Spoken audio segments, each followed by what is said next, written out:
Yeah, so this is from, yeah, okay, never mind, it doesn't matter. Okay. He tries again and again, but it doesn't work. The yellow of his eyes is now blown white, and he looks around, erratic. There's no our side, Crowley. Crowley, what are you? Aziraphale tries, but it's not like anything is going to get through to the demon as long as those memories are playing over and over again. Crowley moves, practically pushes past Aziraphale to reach the desk. He stumbles, grabs the first object that's on it, a book, heavy enough, he thinks, as he lifts it up. He heads back towards the screen and swings. The book hits the screen, slips out of his grip, and then the extremely big book of astronomy flies across the room like a comet. It probably falls to the ground somewhere, but he doesn't care. What he does care about is on the screen which seems completely untouched, not even a scratch. The only thing that's changed is the image on it. Still Aziraphale, though, as if the entire universe has decided to mock him. You go too fast for me, Crowley.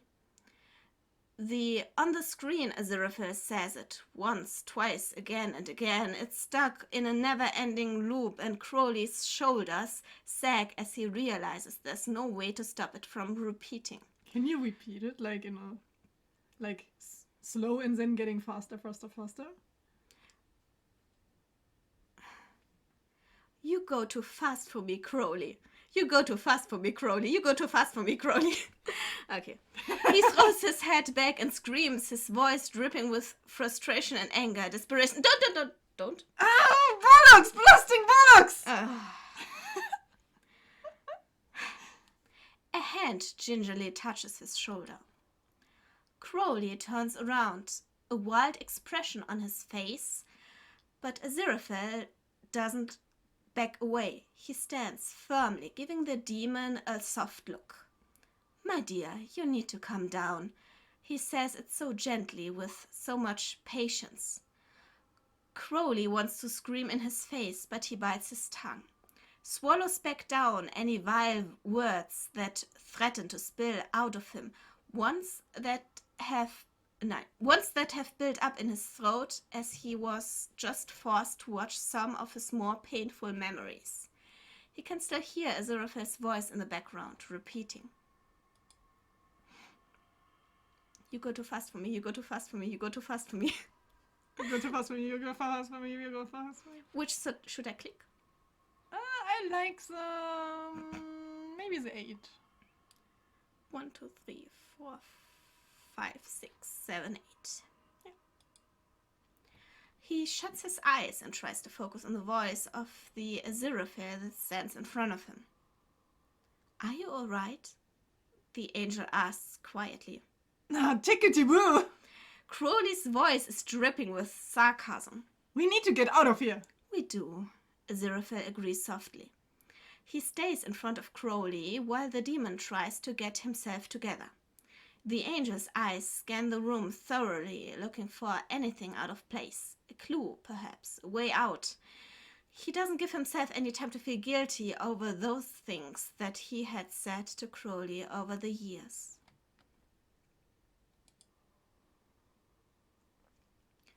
Plans, more plans, a desk, a phone on top of it, another book. A book in the corner of the room, the one that Crowley picked up earlier. The screen with his face on it. A safe. Aziraphale hasn't been to Crowley's flat many times, but he knows the place well enough. The safe shouldn't be there, out in the open. Crowley, he says, not taking his eyes off it. The safe. Now, what about it? Crowley grunts, not opening his eyes. Aziraphale looks at him and sighs softly. Look. At that, the demon finally dares to look. The angel points a finger at the safe.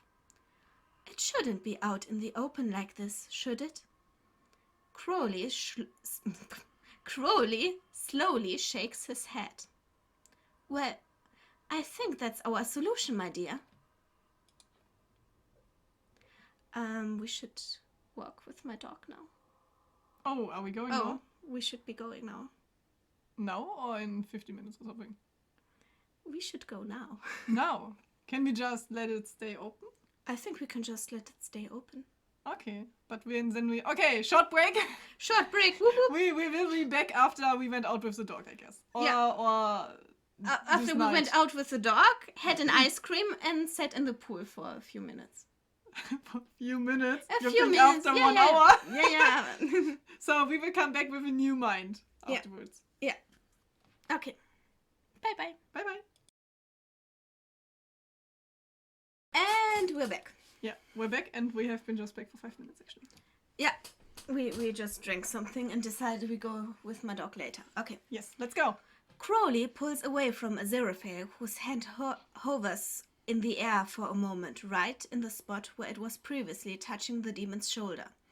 He lets it fall to his side, then follows Crowley towards the safe. He tries to make it seem casual as he moves to stand next to Crowley in such a way that he's blocking the demon's view of the screen. The audio is still playing, but he hopes even this little can help. Crowley reaches for the safe. He tries the usual combination, then lets out an annoyed huff when it doesn't work.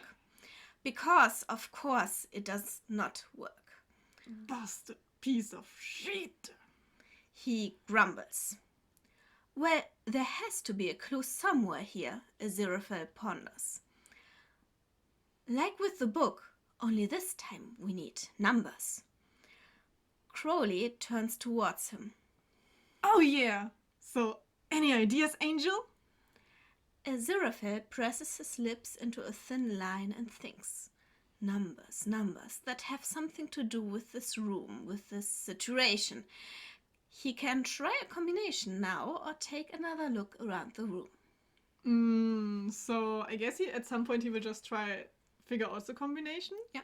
And he's already mentioning that it has to do something with the room. So I think the first guess would just to take another look around the room. Yeah. But okay, no. I mean, it's for us now. Also, so it's not what he would do. The sentence was directed at us. Do you already know the combination? I think you don't, so let's look around the room again. I'm just speeding things up a little. Okay. Okay. There truly doesn't seem to be anything of significance in the room, or so Aziraphale thinks. The plants all dying, the extremely big book of astronomy lies on the floor battered. There's one old phone and a box on Crowley's desk. Then there's also the TV, still on a constant loop of that one moment from their extremely long existence. The moment when Aziraphale gave Crowley the holy water. You go too fast for me, Crowley. Aziraphale is also beginning to get annoyed the longer he has to hear his own voice repeating the same line. There has to be something that has a meaning. He has to try and figure out a combination. But this is exactly the same that was described before. Yeah. You go too fast for me, Crowley. Okay. You just wanted to read this again, I guess. Yeah, I just wanted to read I was it just again. like... Okay. What? Fuck. Okay. Damn it. What number? Whoa! Our table. Our table broke down for a moment. Sorry. Oh, damn it. What number could it be? Yeah. What number? I have no idea. I know you know it. It has to do something with the room? No. And I have to say, I immediately knew it as soon as I Is read. it maybe the date where they met or something? I don't know. No. Like a number for his safe could be something that is connected to a zero. You go too fast for me, Crowley. You go too fast for me, Crowley. You go too fast for me, Crowley. You go too fast. So it's from this episode, I guess. And what does that mean? That you should slow down? I guess. Crowley, can you slow down? Slow starts with an S. It could be a 6 or 7.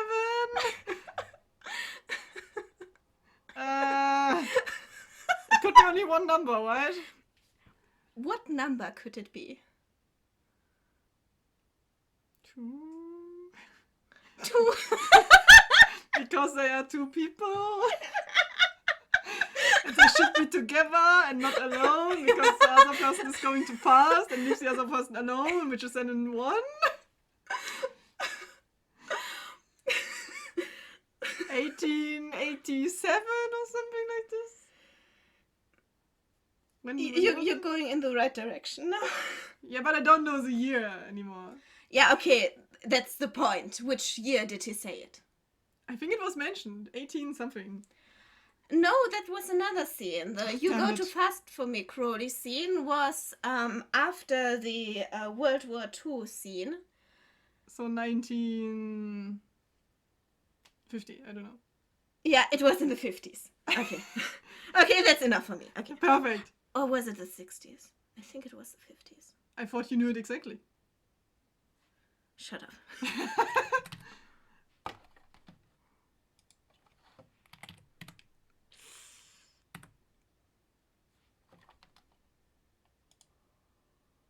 Ah, verdammt. Nope.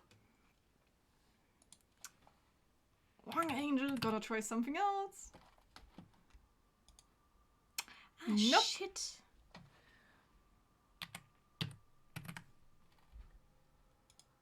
Nope.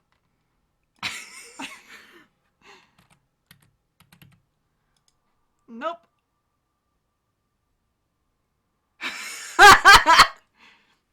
It's something in the room, Angel. Crowley says, trying not to sound frustrated after so many failed attempts.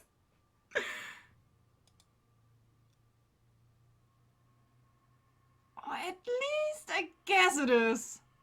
He adds after a small pause and some consideration. Last time the clue was in the letter. This time I would imagine it's somewhere around here. Something important, probably. What was it that the witch said in the letter? That we need each other? Maybe it's something about us then, considering this whole thing seems to be revolving around us. Aziraphale nods in agreement. Crowley is certainly correct. For whatever reason, this place seems to shape itself around them and their past. The answer must be close then. What number could it be? So we are still with 90 something. Have to look it up. Sam got her phone out. I got my phone out. I thought you watched the first season Shut up! 15 times or something. So now they are just sitting next to each other, looking deeply into each other's eyes, trying to remember the date where they had like a fight. And then they were like, after Second World War. Or was it the 60s? 1953.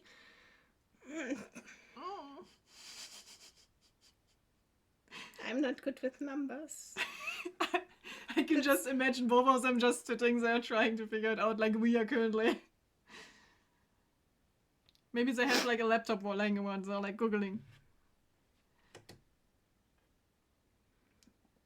Googling, when did we have our fight? Do you remember?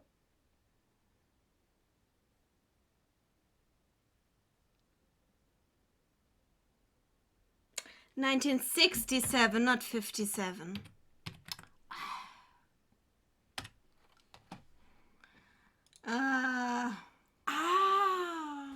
Crowley lets out softly, his eyes naturally drifting towards the screen.